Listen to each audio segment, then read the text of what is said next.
Hey, Jace. Hey Dave, how are you? Good. Time is it over there? 10:30 in the morning. So yeah, it's we've been up for a little while now. Took Ari to school this morning, and poor little Hughes isn't feeling too well, so he is at home, and we're not going to be doing too much, I wouldn't imagine, with the little guy today. So Aw. he's I don't know where he is. He's out there somewhere, probably destroying the house while I'm in here. We had this awesome Blackhawks rally today, right? Actually, there at Soldier Field, 80,000 people, crazy people. They must not work. I could not believe on a Thursday there were 80,000 people there. It's just unbelievable, and it was because they just won the Stanley Cup. I don't know if you follow hockey at all, but Blackhawks won. Woo woo! Congratulations. No, Australians aren't built for the ice. We prefer the cricket, outdoor rugby, field hockey, netball, that kind of environment. So hockey is not our strong suit, that's for sure. Ice hockey. Yeah, it was really exciting though. I mean, it's such a hard sport. These guys are so huge, and they are trying to hit this little puck in a very small goal. It's crazy. I'm just making sure that we're all set to go here. Just give me 1 second. No worries. Yeah, I don't mind waiting. Let a few more people view us. Hello, people of the world. If you can hear me, wave. I can't see you, but I'm just going to assume you wave back. No, this is going to be a lot of fun. I'm looking forward to it, actually. I've been really thinking a lot, since we announced we're going to do this webinar of, my answers and hopefully we get a lot of people ask questions. So, yeah, I'm excited. Let's wait a little longer, let more people join, and I can see the number of viewership is raising quickly, which is good. So we'll just wait till that kind of slows down a little bit and we'll get going. Do you have a mental game, Jace? I have the best mental game in the world, D. Well, I have to tell myself that, right? I have to tell myself it's good. Otherwise, I'd be no good when I bowl. But, I've worked heavily on my mental game. It's probably one of the aspects that in the last 3 years I've really prided myself on more than anything. I used to, obviously we'll get more in depth with it later on in the chat, but, I used to get very angry, very frustrated very quickly, and I used to let a lot of things get to me. And it was amazing how many times that the next shot after I let something get to me was a bad shot, was a split or a misstare or something like that. So, and that's just over the course of the qualifying. Then, you got to break that down to TV mental game as well, where, you only have 10 frames to win a title. In some cases it's more if you're a little lower on the step ladder, but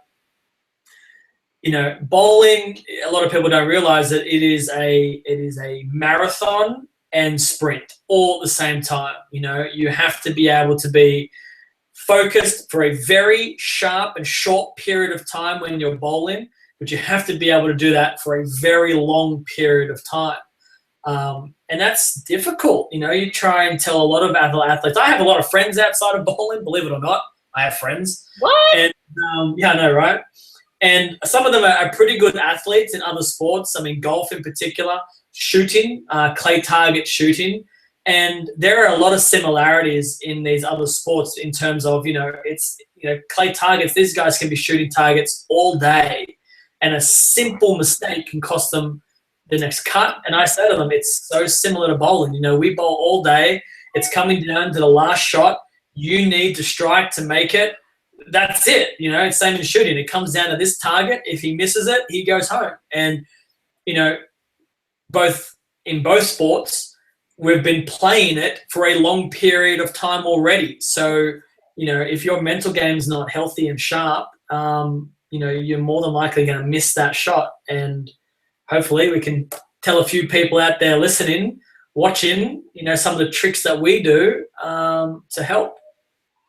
Yeah, I mean, bowling is so internal, and so you really need to have your mind in the right place. And they always talk about like, oh, bowling is 90% mental and 10% physical. I mean, what do you think about that?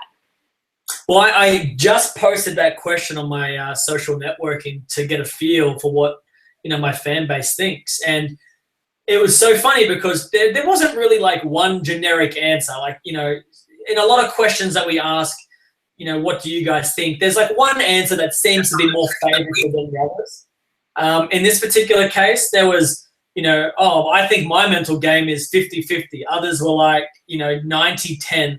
Some were like 5% and 95% the other way around. And there were just hundreds of different ideas. And Ron Hoppy actually told me a really good one. He asked me, because I said to him, I think it's probably a little bit more mental than it is physical. And he says, all right, well, let's just say it was 100% mental, 0 physical. I'm like, okay, let's say it was. He said, so he put a ball on the approach, and he said, using just your mind, roll the ball. And I'm like, well, I can't. I'm not an X-Men, And he's like, okay, now I want you to pick up a ball and forget everything you know about bowling and how to bowl, everything. Pretend that you are now the dumbest person in the world and bowl. And I'm like, well, I can't. So he made a really good point, and he said bowling is 100% mental and it's 100% physical. And I'll never forget that. You should never put more emphasis on one or the other. And if you feel like you have a great mental game or you feel like you have a great physical game, doesn't mean you stop working at it. You just build up the other parts of your game to kind of, make it very equal to each other. So every time, I go and work on my spare shooting, there's an element to that I'm also considering, all right, while we're doing this, let's work on our mental game as well. And I'll create scenarios where, I need to make this spare to win, the US Open or something like that. And just kind of teach yourself the little scenarios to help yourself when it actually comes. You're like, what, I've practiced this scenario 1,000 times. I've practiced this. I can do it right now. So, yeah, interesting. Well, everyone, welcome to How to Master Your Mental Game. This is really exciting for Jason and I and the International Art of Bowling. These are the sort of types of things that we do in the circle, and we decided that we're going to do a public one, and it's going to be free, and we're going to do it on a topic that you want to know about. And so we sent out a poll, and we said, we're going to do this live webinar. What do you want to know most about? What do you want us to talk on? And this is it, the mental game. And it doesn't matter if you're a 100 average bowler. It doesn't matter if you're 230 average bowler. I feel like you can always strengthen your mental game, right? Don't you think? 100%. And like I just said, it's 100% mental, 100% physical. So if you're going to the bowl and you're practicing your 10 games, 5 games, 1 game, however many games you can fit in the time frame that you have, and all you're working on is your physical game, that is awesome. But when the time comes to when you've got to bowl for score and in competition, it's your mental game that needs to be as sharp as your physical game. Otherwise, you will get let down somewhere along the way. Maybe you're like me. I don't generally start very well in tournaments. So I know that's not physical because I can finish a tournament fantastic. So why am I starting tournaments slowly and trying to run down pins from the leaders? Well, that's all in my brain. So I've been working very hard on, strengthening that and being able to control the inner parts of my body, my heart rate and my thinking processes. So it's very critical. Well, and there's so much that we can talk on. And, this is this webinar is going to be about an hour, and we're going to get through a lot of questions that we've gotten already. We're going to get through some questions from our circle. And we're going to talk to you about the strategies that you can implement right now to have a stronger mental game, and maybe things to avoid. And we're also going to give you some of our best and worst days, mental game days, because, even as professional bowlers, we have them. There are days where we're so solid when it comes to our mental game, and then there's those days that it couldn't have gone worse. And so we're going to share these really personal experiences with you. And We really hope that you draw a lot out of this this talk, this webinar, because it's important. We know it's going to help you. So let's get into it, right, Jace? Let's do it. I'm ready. Okay, so we're going to talk about mental game strategies that you can use to immediately make you a better bowler. You know, it is as powerful as it sounds, because, you know, what can we say to you right now that's going to automatically make you a better bowler? And this is, I'll start with one and then I'll throw it to you. Okay, so my number one thing that you can do in regards to your mental game right now is to focus on your intention. And what I mean by that, and we talk a lot about that in our online community, the circle, and in our clinics, and it's really being present. It's paying attention to what you have control over. It's knowing where you're going to slide, what your ball is going to hit, what kind of ball path that you want your ball to take. Those things that's what I mean by, you know, bowling with intention. It's not just bowling and hoping, and because when you do that, your mind will wander, and all of a sudden, when you need that hit in the 10th, you'll be nervous and you won't be able to handle your nerves. But when you focus on what your intention is, you distract your mind. And I know when I'm in my most pressure-filled situations, I say to myself, all right, I'm going to slide here, I'm going to hit that, and maybe one specific physical key, which is, for me, my tendency under pressure is to pull up. I'll say, sit down and do it. Just stay down. I know that if my focus is on those intentions, my mind doesn't have any time to worry, to think about who's watching, to be afraid of failing. All I want to do is write what's right in front of me, and I'm going to do my job. And that's what they mean by saying, you know, just do your job. What does that mean? That means know what your intention is and execute it. Don't try to strike. Don't go up there and be like, okay, I need a strike here. And a lot of people do that. You don't ever want to do that. For me, I go up there and I think, all right, I'm going to make a good shot. And by that, I mean, I'm going to slide here, I'm going to hit that, and my ball's going to do this. And then the result happens because of it. I don't try to make the result happen before the intention. So that's... Well, sorry, I was just going to add to that, Dean. So I think a lot of people listening are result orientated. It's, okay, I need to strike, so I've got to get up there and get a strike. And and this is one of the big things a few years ago that I changed in my mental game was, you know, I would try to execute a result. Okay, I need a hit to win. I just opened. I need a double now to kind of cover that open frame.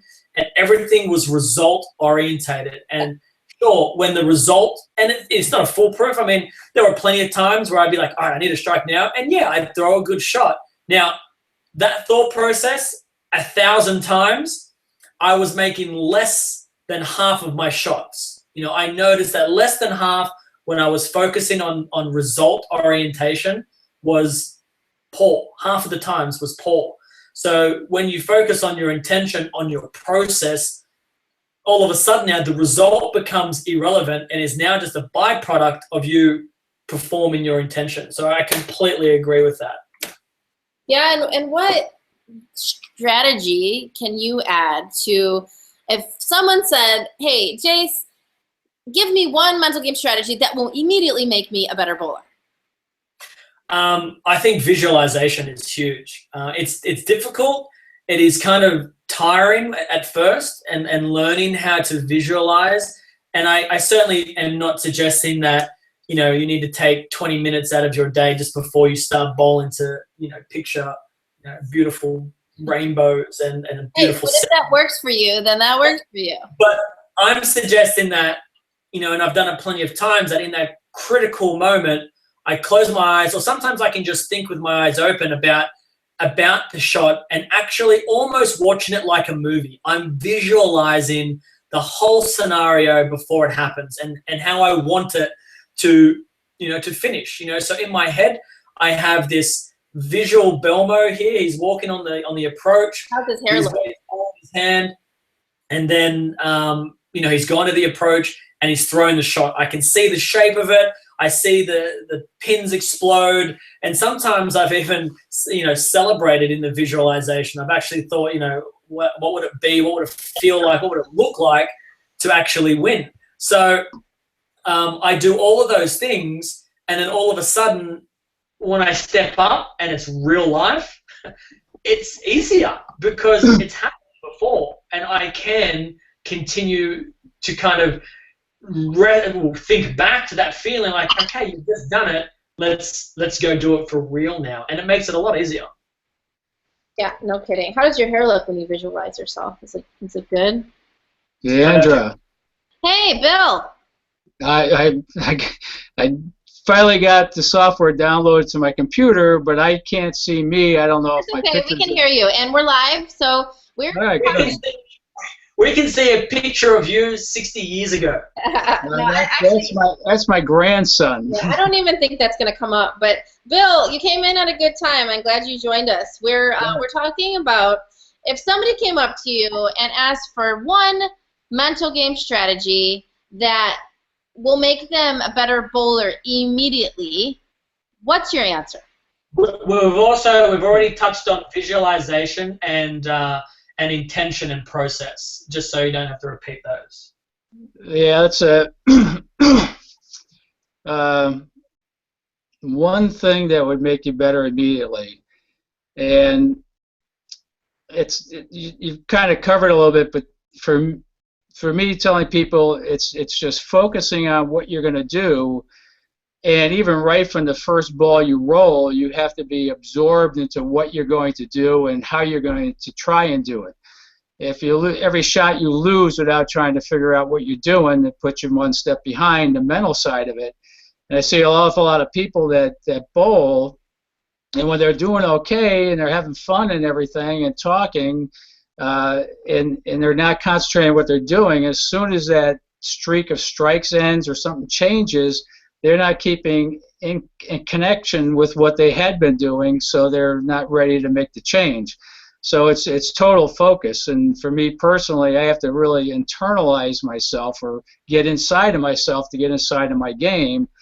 I can't be distracted by talking to a lot of people, and everybody's different on how they can concentrate, but basically it's getting inside of myself, and I would tell people, get inside of your game mentally with your feels and sights of what you're doing, so you are prepared to take the next shot and build off of it. Yeah, that baby is very wise, Jace. I bowl better when I am talking to people, and I think it's because I want to distract myself from maybe being nervous, and then when I step up and I grab my ball, I start my pre-shot routine, and I like know exactly what I need to do, but I don't want to worry about it. I don't want to overthink it. My sister growing up, Cassie's a really great bowler. She was the opposite. She is, just like that. Don't talk to me. I want to focus. I'm very internal. And I was completely the opposite. I just wanted to go in the back and talk to people that were there, and it made me my best doing that. So there's no right or wrong answer as far as how should I be when I bowl, because it depends on your personality. But another thing that I want to get to is, what a lot of people struggle with is the negative talk. And I see it everywhere. I see it on tour. I see it in league. I see it in amateur tournaments. Bowlers are not nice to themselves. And one of my very first Team USA coaches, Fred Borden, once said, be careful what you think about, because it might come true. And that's so true, that if you're thinking about it and then verbalizing it, you become what you think about. And if you really do believe in that, you'll stop talking negatively about yourself. But a lot of bowlers are very mean to themselves. And how do they overcome that? How do you get out of your own way and not take it personally and not be judgmental when you bowl? What do you think, Jace? Well, I mean, that's such a huge portion. I mean, at home, if you're watching wherever you are at work, raise your hand if you've ever said, I hope I don't miss this 10-pin, or I'm a terrible 10-pin shooter. I'm more than likely going to miss this. I mean, we've all had those thoughts in our mind occasionally. And those are the ones that we generally miss, or when we get them, we feel relieved. So the idea for me is to be able to flip it on its head and reverse that negativity into a positivity and say, you know what, you are a good spare shooter. You are a good shot maker. You're going to get up there and you're going to throw a good shot. And when you listen to, we have like a little negative guy on our shoulder, a little positive angel on our shoulder, and if they're both talking too loud, you have to focus on one. It's up to you which one you want to achieve. Now, Dr. Dean Hinnitz, he once told me that this little negative angel on your shoulder will always be there, and he will always talk. He's always yapping. And so will your positive guy, but it's generally a little quieter. So it's up to you to acknowledge. It sounds a bit weird. I mean, I'm not suggesting that you get out there and have a conversation with yourself to your shoulders in public, but the idea is to acknowledge the negativity and say, okay, I hear what you're saying. I disagree with that. I don't think I am a bad bowler. I don't think I am a bad spare shooter. And you then start focusing on the good angel who's kind of giving you the pep talk. It's like, okay, focus on your intention right now and get up there and throw your shot. So it's also commitment. You've got to commit to that. You've got to listen to this guy. You've got to believe it. And then you've got to commit to that belief that it's not just, smoke and mirrors, that it is a true belief that you are good in whatever it is that you need to be at that point in time. And I tell you, you're right there. The tour is probably one of the worst places to walk around and listen to bowlers talk, because every shot that's bad, every shot that's unlucky or whatever it might be, you just hear this tirade of, bad thoughts directed at themselves. It's mostly like, I can't believe you just did that. You're terrible. You call yourself a professional, and it's difficult to turn that around. So imagine. Talk to them about one of my favorite stories you tell is, because everybody feels like, everybody knows of that one friend that always feels they have the black cloud is always over them, and no matter what, they didn't get a break. No matter what, things aren't going their way, and so I remember you telling a story about how a lot of people were coming up to you and just saying, "Oh man," and very specifically say, "Oh, I pocket 710," and then blah blah blah blah blah blah, and then tell them how you dealt with that. There's nothing more annoying to me, and I get venting. Like, I know people have to vent, and I have to do it myself. I try to vent in a different way than everyone else. That is just annoying. But it would frustrate me when I would hear, maybe the first time you go, "Oh, that's bad luck for that guy." But the second time, and the third, and the 10th, and the 20th time someone comes up to you and says, "So let me tell you this, okay? Let me tell you this game. I started with a double, okay? High flush, over the top 7 in the 3rd frame.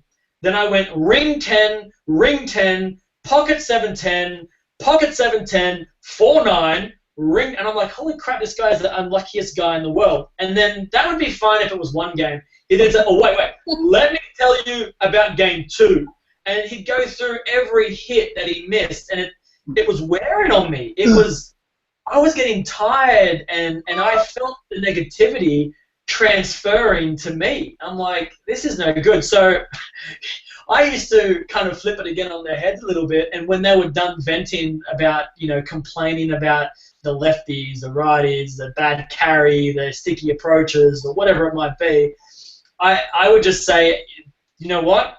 I actually had a lot of luck today, and I had no problems with the approaches, and it didn't bother me that the lefties are leading. I would say whatever it was that they said, the opposite, and just kind of get them to realize that how silly it is. They're complaining about things they can't change anymore. You can't change your score.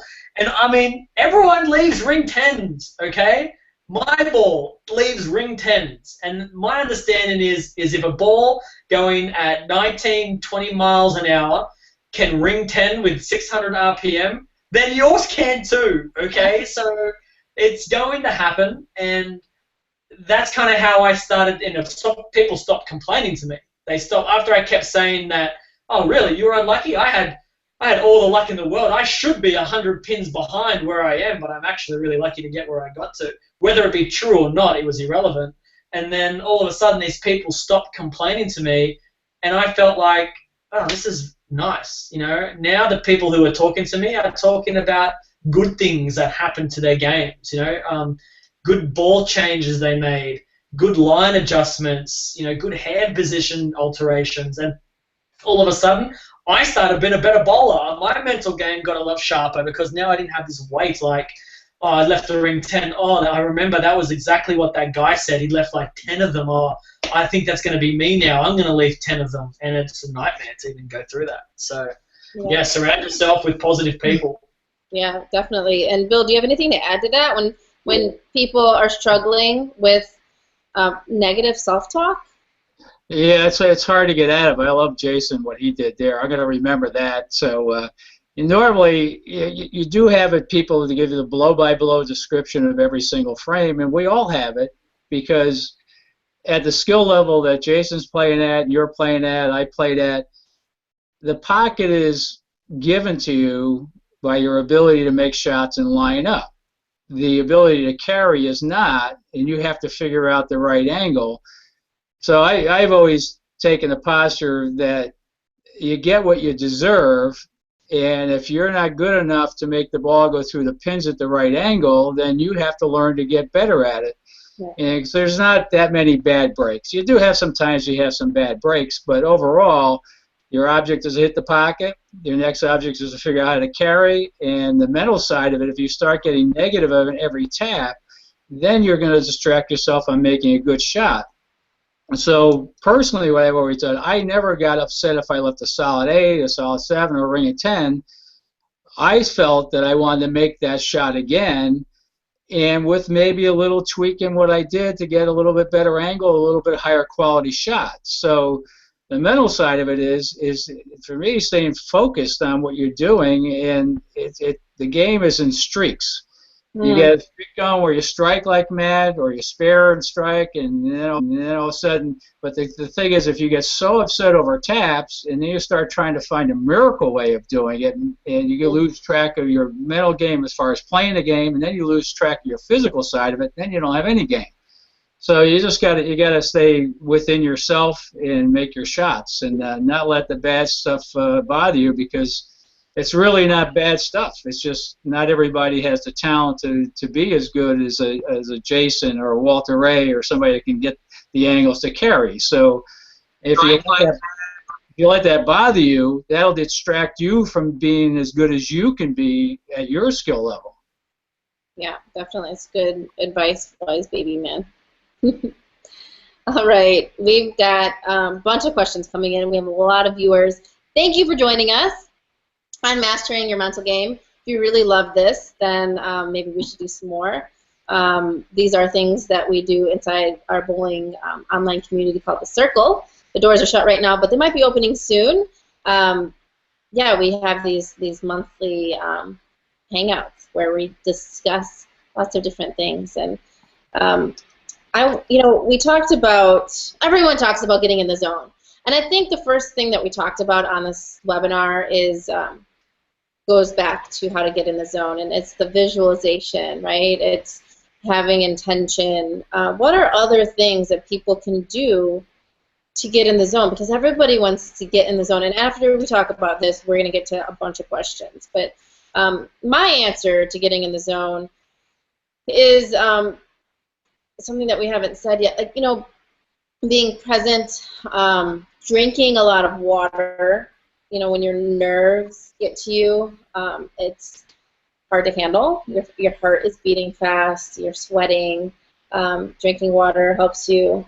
And I think my number one thing to getting in the zone is actually understanding how your mind works and how to deal with pressure. And you do that by failing and understanding why things went well or wrong, and when you succeed, why things went well. But it's also educating yourself. So some of my favorite mental game books, write this down. Focus for Bowling, of course, by our favorite, Dr. Dean Hinnitz, who's also coming out with a new book soon. But also, unrelated to bowling, but very related to the mental game, is The Inner Game of Tennis, my #1 favorite mental game book, and I started reading that when I was 12 years old.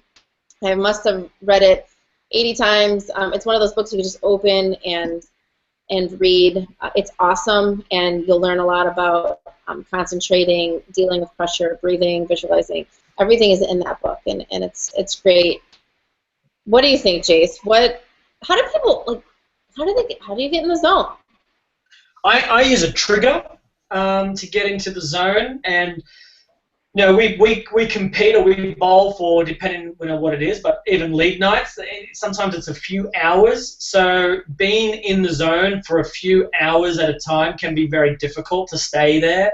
So I like to use triggers, and one of those is a pre-shot routine for myself. So I'll walk up, get to if it's my turn to bowl, I start my pre-shot routine. Once that starts, my brain basically is now switched on, and all those things that we already mentioned, the process, the intention, being present, it automatically triggers me to say, okay, now it's time for you to do your job. Now, what is your job?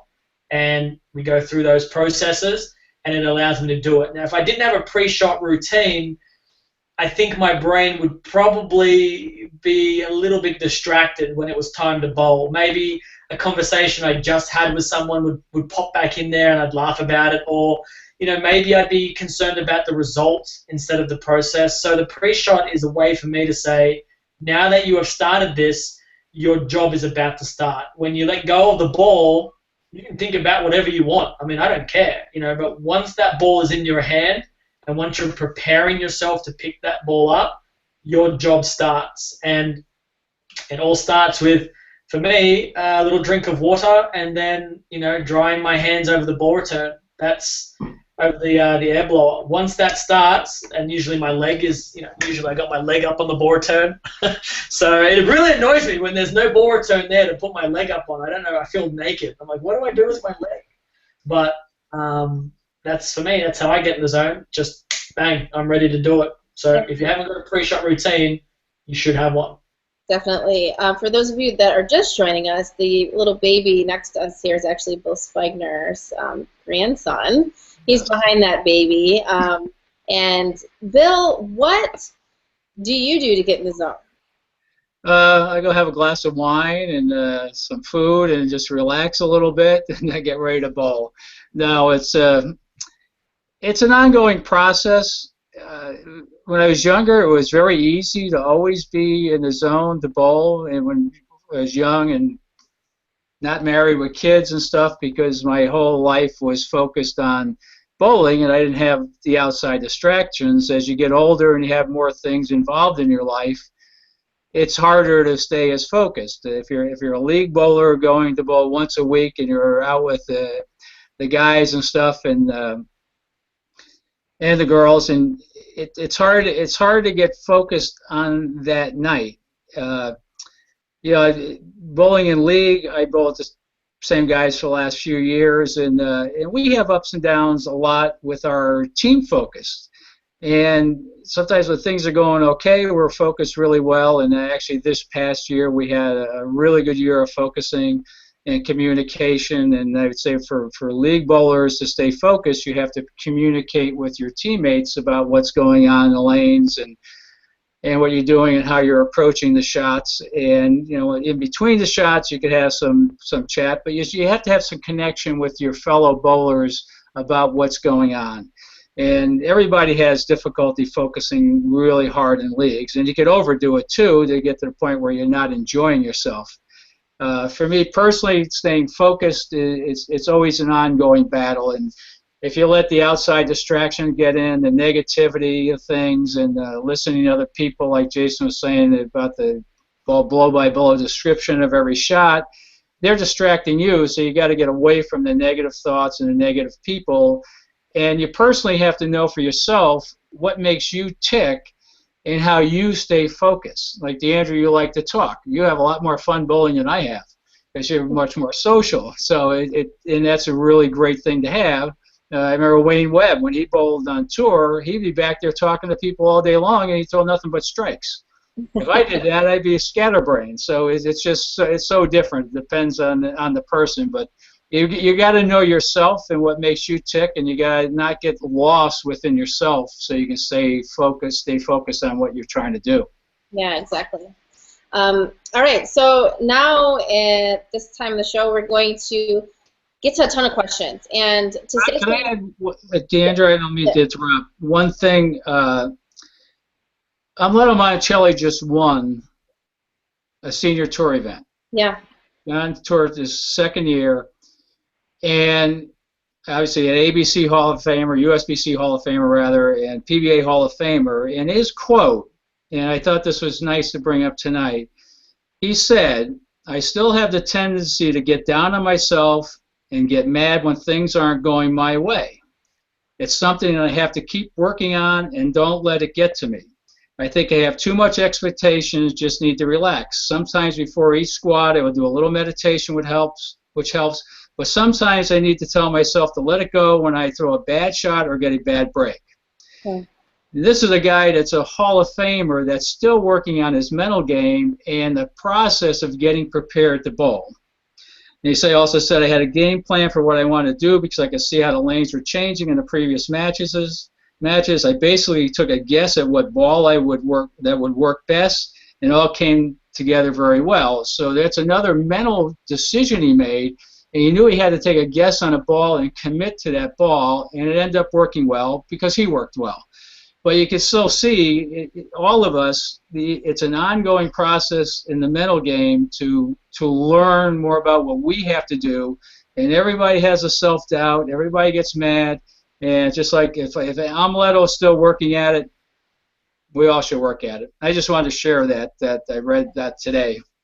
It's a really great quote. Thanks, Phil, for sharing that. We're going to get to some questions, and the way that this is going to work is I'm going to read the question, and I'm going to throw it to someone, or I'll take it. We're not all going to answer every question because then you wouldn't get to as many as we're going to try to get to. So here we go. Andres Delgado wants to know, how do you handle yourself mentally once you've been at your best? And I think what he means by that is, you know, you just shoot a really high game. How do you handle yourself after? And Jace, why don't you talk to us about, you know, when you're on a show and you bowl 300 or your opponent shoots 300? How do you deal with that mentally? Yeah, well, I mean, that hasn't happened too often. Either, you know, the 300 games are pretty rare on TV, but you can bowl a good game and you've got to be able to focus, okay, my job's not done. So it can be, you know, very difficult. And if you wanted to use the 300 as an example, when I bowled my 300 for the PBA, I had another game to go after that match to secure my win. So it was very difficult. You want to jump up and down and celebrate and kind of, you know, live in that moment for a little longer, but you have to snap out of it pretty quickly because you've got your job still to do. So, you know, it all goes back to kind of being in the moment and being present. It also goes into understanding that the game is not over. You know, even in the Masters formats, you know, where it's it's total pins for 3 games against your opponent, you can come off to a great start with a 300 game and be 100 pins in the clear. And I've seen people chase down 100 pins very quickly because it gets to them. You know, it's like, oh, I'll win this game quite easily, and all of a sudden now the tables turn a little bit and the pressure builds. So the idea is to keep away from the score. Stop looking at the score. It's not going to change if you look at it. Believe me, I've stared at screens long enough to know if it changes or not. It does not change. And realize that your intention still must be the main focus of your approach. To get up on the approach, what is my process? What is my intention? That is all that I'm going to consider right now. And let the result, you know, if you bowl another 300, then fantastic. And if you've got no more games after that, you know, you should go have a drink and celebrate for sure. But if there's still more bowling, you know, your job's not over. You have to bring yourself back down, control your heart rate, control your mind, get that pre-shot routine to trigger that mental game, get into the process, and get back to work. All right, cool. All right, next question. I did get a question about the mental game book that I talked about. It is called The Inner Game of Tennis by Timothy Galloway, for those that are wondering. Nicole Rivera wants to know, how do you handle your mental game once you start bowling badly in the first few shots of the game? And I'll take this. And it happens to everyone. You know, you're just so geared up. It's a new game. You're excited. You throw a shot, split. You throw another shot, bad shot. You miss your mark. You miss a spare. And then you have to try to recover. And the biggest thing to do in that moment is just to pay attention to your ball reaction and your intention.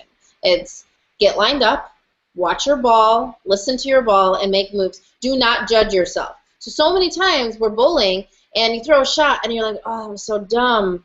Why did I do that? And you're judging yourself. It's subjective. You need to be objective. You need to take yourself out of your body and look at your shot and be like, okay, this is what happened. And then this happened, and then this happened, and because of that happening, I'm going to do this. That's how we need to look at every single shot. It's not, oh, I can't believe I did that again, or that was dumb, or stop being judgmental, stop being subjective, look at yourself as objectively as possible. Terry Depka wants to know, I tend to have a really good warm-up, get lined up, and feel good, but then usually blow my first shot. How do you get the first shot out of the way and or not let that mistake get you down? And Joe, are you there? No, I don't think he is. See, Joe popped in. Maybe he'll be back. Bill, what do you do? You know, when you get out there and you feel like you're warmed up, and then, bam, the lights go on. Well, to me, I take warm-ups as with a grain of salt, let's say. I try to get situated and get loose and get my body moving, and I know whatever I did in practice didn't count, and that first ball is always nervous. Even I bowl league now, that first ball is a little bit nerve-wracking to try and make a good shot. So you want to make a good shot right away, but you don't always make a great shot. You have to work yourself into making great shots, and you got to realize there's 10 frames a game. You're going to get at least 10 first balls, and just because you didn't throw it well the first ball doesn't mean you're not going to throw it well 8, 9, 10, 11, and 12th ball. So you build up to where you're comfortable on the lanes, and you just don't automatically have it. And I see people strike all the time in practice. They'll throw a couple of strikes, and they won't do anything else but try to strike. Personally, when I'm practicing, I'll throw a 10-pin, I'll throw a 7-pin. I don't even want to throw a full rack, because I know that as I loosen up, my body's going to start moving faster. The lanes are going to be changing, and with the way the lanes change today, and as fast as they do, if you think you have it in practice and you're lined up, you don't have it, because by the time you get into the match and halfway through a game, a lot of things have changed. So you have to just stay focused on what you're doing, and just try and make a good shot and not worry about striking. If you can get the ball in the pocket and get a spare and start building off of that, and that's what the game is all about, is building up every frame. So every game you start out new, you're building again. So that's the way I handle it. I just look at it as a building process from frame one on. Okay, cool. All right, so we've got a question from Philip Wentz. I am going to Junior Gold and haven't bowled in a tournament this big before. Is there any effective way to keep her cool during practice and the first game until you get comfortable? First of all, Philip, good luck at Junior Gold coming to Chicago. And I'm doing tours in Chicago, bowloverchicago.com, so check those out if you want to hang out with me. Jason, what do you think? Any advice for Philip? In 1 minute, we're gonna try to spend each question 1 minute answers so that we can get through a lot of these questions that are coming in. Phil, it's really difficult, mate, when you're bowling in the biggest tournament of your life, not to feel pressure, not to feel nerves. Don't be scared of them. Embrace them is what I do. I know I'm human. I know my heart rate is going to go up. I know I'm going to be excited. I embrace it. I tell myself that this is what it's all about. This is why I enjoy doing what I'm doing, because, you know, if you didn't feel like that, Philip, if you didn't feel the nerves, you certainly wouldn't want to, what's the word, be there. So get into it, embrace it, drink water just to really allow yourself to calm down. Try and decrease your heart rate as best as you can by just breathing and allowing yourself to just relax a little bit. And then once the once the bell goes and it's time for you to bowl, enjoy it. Don't be scared of it. Enjoy it. And April Polk wants to know, what can I do to stay calm when I'm struggling? And I feel like we've answered that already with lots of suggestions. Aaron Craig, what goes through your mind when preparing for a critical shot, such as you need the first strike in the 10th to win? Well, I'll tell you what goes through my mind is hit my mark. That's all that I'm thinking about. Stay down, hit my mark. Because I know if I'm lined up and I hit my mark, the result will happen. I don't try to make the result happen before anything. Kiki wants to know, how do you recover when you have a split during a great game? Bill, what's a quick way to get over a split? Sometimes it distracts people a lot, but you're going through a process of building. If you get a string early in a game, they keep it going, and then your mind starts going towards, I'm going to bowl 300, I got a big game going, and I don't want to mess it up. And as soon as you leave a split, you feel let down a lot, and it affects you emotionally a little bit. The key is when you leave that split, you're going to say, okay, this stuff happens. What caused the split? And are the lanes changing a little bit? Did I do something a little bit off in my shot? And you go back to the process again and making a good shot the next frame without letting it bother you that you put a hole in your game. It's hard to do that, but you got to put it behind you, and you got to realize it's only part of a long stream of frames and a long stream of a set, so that you go on to the next one, so you keep building on the process of throwing strikes. Awesome. All right. Tracy Burns wants to know, what are some of your most effective mind over matter tricks and techniques when you're not feeling well mentally or physically, and taking a night off isn't an option? Mind over matter. What do you think, Jace? Is there any trick that you do when you're just not, we all have those off days where it just doesn't feel right, your mind's not in the right place, maybe you're distracted, maybe something happened at home. What do you do to get over that?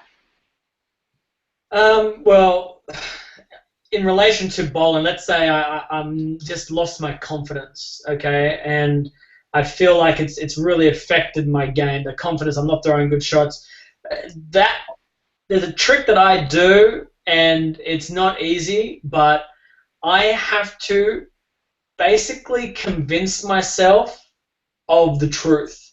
And it may be lying to yourself, so sometimes, for example, if you just feel like you're struggling with something, and to give you an example, on a 32-foot woof oil pattern, with my rev rate, even with a plastic ball, I find sparing on the right side of the lane can be a little tricky. I tend to chop a lot of spares.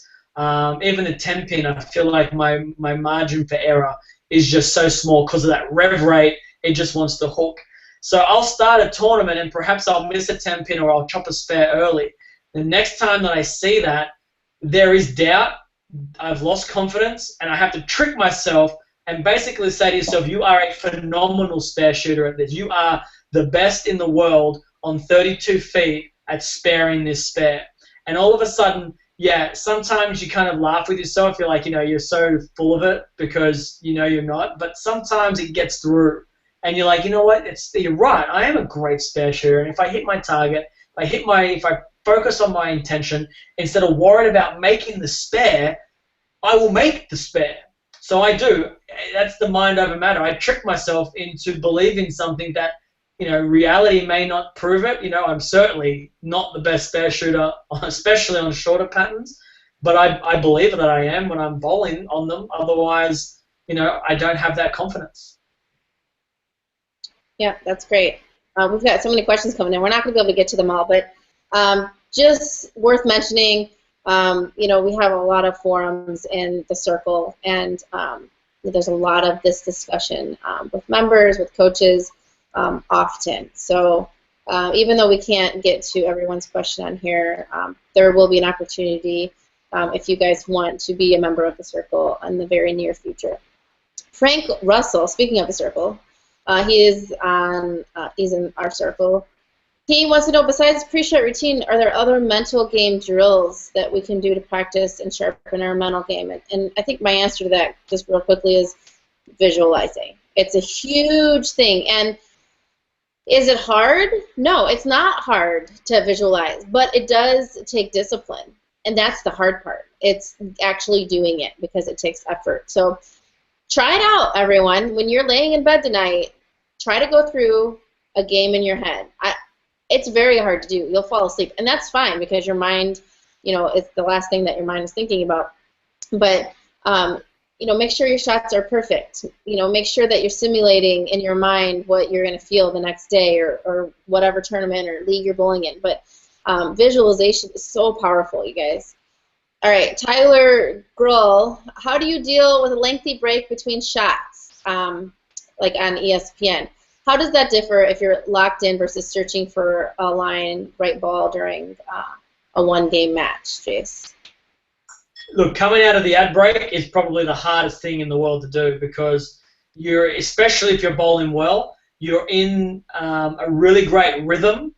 You feel very confident, and then all of a sudden there's this break that will interrupt that.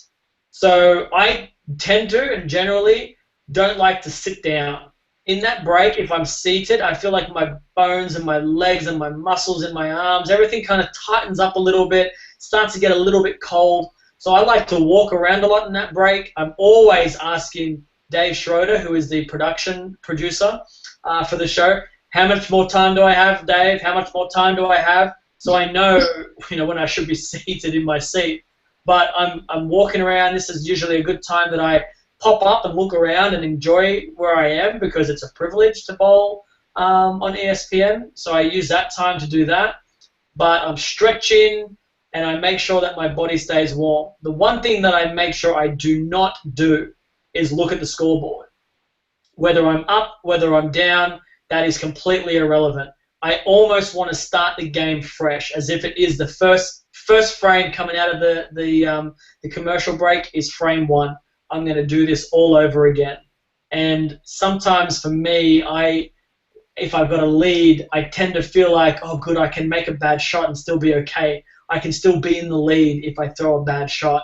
Or the other way is I can't afford to throw another bad shot. If I throw one more bad shot, then I'm out of the tournament. So those two mindsets can really distract you. So I tend to not look at the score, even though I know the score. I mean, I'm a bowler, okay? I know if I'm leading, I know if I'm losing. But sometimes when you see the physical numbers, it jars you just that little bit more. And when you are bowling on television, you need as the least amount of distraction that you can possibly do. So you just focus on you. All right, cool. All right, we have time for a couple more. Marquis Houston, is it bad to worry about your opponent or score? Bill, what do you think? I think it is because you control your own destiny. Things change really, really fast, and if you're worried about what your opponent is doing, whether they're striking or they're ahead of you, you're distracting yourself from what you have to do, and your job is to strike. And you see so many turnaround games. Michael Hogan won the Tournament of Champions being down 52 pins in the 5th frame against Chris Barnes one year, and he struck out and he won the Tournament of Champions, and Chris missed a 4-pin, I think, in the 9th frame because all of a sudden Chris felt the pressure and Michael just kept plugging away, plugging away, plugging away. So I think no matter what, you just want to make sure that you plug away and don't worry about what the other person's doing. It's not a defensive game. It's offense, and you're the offense. And if you don't show your hole card, so to speak, and you keep plugging away at your shots, the other person is going to realize you're not rattled by what they're doing, and they might make a mistake, and you're prepared to pounce on it. Yeah, definitely. Really good advice. Justin Province, what strategies can be used once your original plan has gone haywire? How do you reset and get back on track? In 20 seconds, Jace, give us the answer. Yeah, you have to think quick on your feet and come up with a new plan. Things don't go well for you, happens all the time. Your original game plan isn't working. Ball choice is terrible. All right, take 5, 10, 15 seconds or in between shots. Think about a new game plan and then commit to it. Good. And circle member Doug Scheidig, how should or could the role of music be used for concentration and the mental game? I always like having like a melody or a song in my head. It keeps me a little bit distracted. It keeps me in a good rhythm. Be careful of the song you choose and make sure that the tournament that you're at allows. Some people bowl with it. I've never done that. I have no interest in bowling. Well, I'm not entirely sure, Dee, it's legal in USBC competitions to wear. I may be wrong. Don't quote me on that. But yeah, I would probably use it as a training tool only. I wouldn't use it in competition. Yeah, I wouldn't either. But I think it's a good thing to have a song in your head for sure. R.A. Johnson and Jennifer Reiger, how can you manage your mental game when you're not physically feeling your best, like you're sick or you're injured? Jace? Yeah, at the summer swing that just went by, I left Australia with a terrible flu. I landed and it got worse. I had 0 sleep, and then I had to play the wolf and the bear. And during the bear was probably when it was at its worst. And sometimes there's a saying that we use in Australian sports: be wary of the injured player. Sometimes you see someone not feeling their best, and generally it's when they bowl their best or when they perform really well. If you're the type that I was, I was shivering. It actually helped me stay more focused because I was saying to myself, I don't want to have to throw any more shots than I have to. So let's just strike a lot so I don't have to bowl so much more. It is certainly an awful feeling bowling sick. You just got to dig deep inside, fight through it, and do your absolute best. I mean, when it's sickness, when you're not feeling, when you're injured, these are things that you can't help. You can't just miraculously get rid of pain or your illness. So you just got to fight through it until it goes away. Awesome. All right. Have you noticed that there's lots of people that are listening from all over the world, and I just think that it's such a beautiful thing to be able to connect with everyone from around the world, and we really appreciate you guys for being with us. We're going to get to just one more question, and then we're going to finish with some personal experiences, good and bad. How can we help coach kids with their mental game? How can we help them handle being upset with their bowling and calm them down? And this is a really good question because I host, Jason and I own the Elite Youth Tour, and I was hosting it a couple weeks ago, and there were multiple kids that lost it mentally, and they were hitting things. And when I see it, I don't let it slide because it's against the rules in our tournament. And I saw a kid kind of slam his hand down on the monitor. And I asked him, please don't do that. And then he did it again. And I said, you don't own that. That belongs to the bowling center, and it is a privilege to bowl in this bowling center. So it happened a lot in this youth tournament, and I kind of took the mic and I talked to all the kids and all the parents, and I know it was frustrating because we were bowling on a court pattern. It was not easy. There was lots of spares missed, but you can't lose it. You just can't lose it. And if you do lose it, someone else is going to see it, and they're going to be stronger because of it. You will never see me kick the ball return or yell something. I get frustrated. Everyone gets frustrated, but you have to handle it professionally, and you have to just suck it up sometimes and realize, for one, it's just bowling. So slow down and realize that. But when you're coaching other kids, it's hard because they just aren't very good at handling themselves yet. I just think to give them perspective, to tell them, look, I'm proud of you no matter what. I know that this is, try to relate with them. I know this is really difficult. I bowled on a pattern like this once, and you're doing the best that you can, and that's all that you can do. So you do your best. That's what you need to do. So It's hard, but don't let it go either. Make sure these kids don't think that it's okay to abuse things at the bowling center or to yell things or to distract things, because it's not okay. All right, so it's a little past an hour, and I thought this was awesome. I think we could go on for 2 more hours, but it's getting dark here. I'm running out of light, and Jason wants to start his day, and Bill Spigner, I'm sure, has got something to do at home. So we're gonna end with some experiences, good and bad, with the mental game, and I'm gonna be as quick as possible, even though they're stories. So my worst mental game experience was in 2007. I bowled and was the high qualifier for the USBC Queens.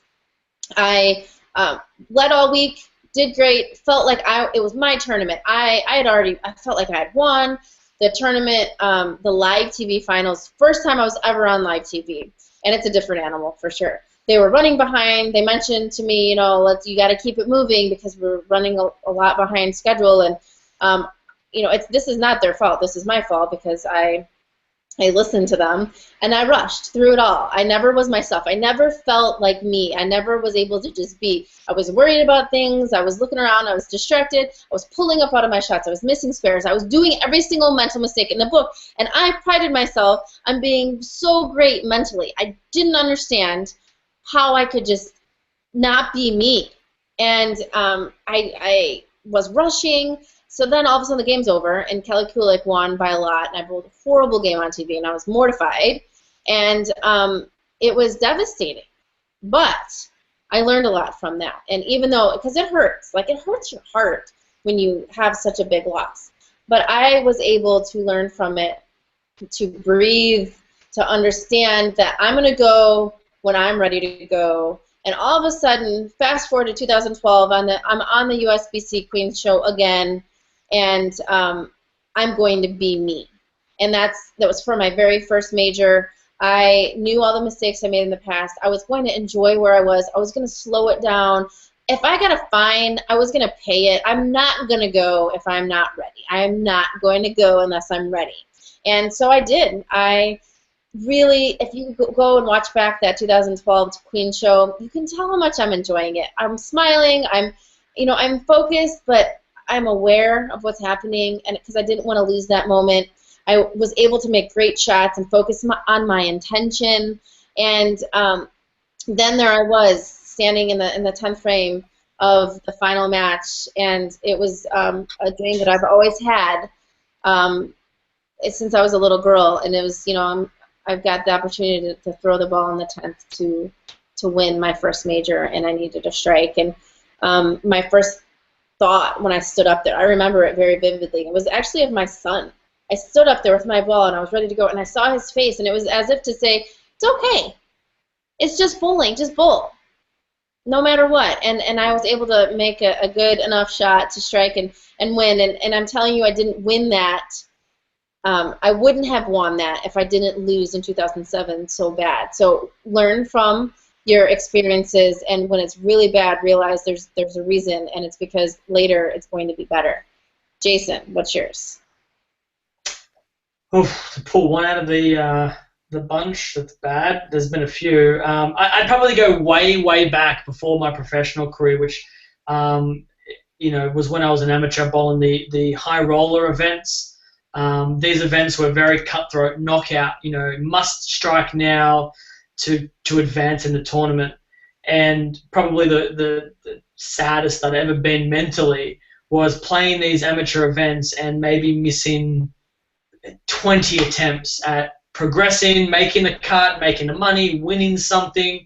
I missed every shot every single time, and I had the thought, I was talking to family and friends, it's like, listen, if this is what I'm going to do for a living, I can't miss these shots. So if I can't make them, why am I doing what I'm doing? I might as well just quit while I'm ahead. You know what? I've had a pretty good career. Let's be done with it. And that was probably the lowest that I've ever been. And you have to imagine, like, getting punched in the face, kicked in the guts over and over when you miss. It pulls you down mentally. But ultimately, you got to look at yourself in the mirror and ask yourself, have you achieved, or what do you want to achieve? Where do you want to be, and how are you going to, change that, and how are you going to do it? So after all those terrible misses on the amateur side, I started to think, I'm not done. I want a legacy I want to build. I've got titles that I want to win on the Pro Tour. I'm not even there yet. So, now is the time to build on it. And when I made the pros, there was another situation that happened, and then another situation, and you just have to look at yourself in the mirror and say, are you done? No? Then let's work out a way to better yourself. And Bill, finish this off for us. Well, I have to dig pretty deep. I had a few instances when I was on tour in my younger life in the middle 70s, and 1 year I was finished second in the U.S. Open, and I was leading the tournament by over 300 pins going into the last day, and the lanes changed some, and Johnny Petraglia and Dave Davis, they were 300-400 pins behind me going in, and they overran me at the end, and I hung in there to qualify third. And in that summer, I had the same thing happen again, where I was like 400 pins ahead going into the last day, and then the last 16 games I was overrun by Davis, and I started freaking out, and I said, it's happening again, I'm starting to lose it, and I lost my play, and I almost blew making the top 5. I ended up qualifying third again, but it took me a while to regroup, and then after that week there, I took a week off. And I said, I just got to get away for a week and regroup, and things happen, and it's not life or death, and I came back after that. I was just fine, but after a couple of instances where you get a big lead in a tournament, and I didn't win that much, but you get far enough ahead, and things change, and you lose a little bit of sight on what you're doing, and you get a little distracted by what somebody else does. So for me personally, I had to take a week off and regroup and come back, and after that it was fine. And I had one other instance where I finished second in the Masters, and that was a year after I finished second in the U.S. Open, and that really bothered me for quite a while because you don't get too many opportunities to win a major. And I came out of loser's bracket. I bowled like 11 or 12 matches, and I just had to win 2 at the end. I won the first one and then lost the second one fairly close, and that affected me for a long time, and it still kind of bugs me that I didn't win a major. So it's something that it didn't affect my life. It just was part of my life, and it was a good building block. So even when in adversity, you can learn a lot from it, and you got to come out of it better. Otherwise, you go backwards. Definitely. Some really good thoughts from you guys, and I hope everyone listening has really learned a lot. I hope you guys took notes. This is going to be on our YouTube channel forever, so you can always come back and rewatch it. And when you're struggling with your mental game, remember this. And sometimes that's all it takes, is just kind of listening to what you can do better. Thank you so much for being a part of this. We'll do more of these for sure. I want to give you all some homework right now. I want you to go to your Facebook pages and write a status about this webinar, maybe a nugget of information that you really resonated with you. Tag the International Art of Bowling Facebook because we want to hear what you guys really loved. And go to our Facebook page. Let us know how you're doing. Share this wealth. Pay it forward. The International Art of Bowling, we're here for you. We want to give you guys what you want, and we really hope that you love this. So for the International Art of Bowling, I'm going to say goodbye. Jay, say goodbye. Goodbye, everyone. Thank you for wherever you are in the world, whether it's nighttime, morning time like it is here in Oz. Really appreciate it, and I hope it was worth the hour and 10 minutes or so that you listened for, or whatever. Yeah, thanks. Bill, baby Bill, say goodbye. I'm growing up a little bit. I don't have those puffy cheeks anymore. They get a little wrinkly. So, but anyways, I just want to comment and wishing everybody that goes to Junior Gold to enjoy the experience. I think we have a decent amount of people that are going to bowl that are listening tonight, and it's nothing wrong with being nervous, and it's a process, and it's what you get out of it, and the experiences and the friendships you make. And Diandra and I will be there, so hopefully if we haven't met you before and you've listened to us tonight, please say hello, and good luck to all of you at Junior Gold.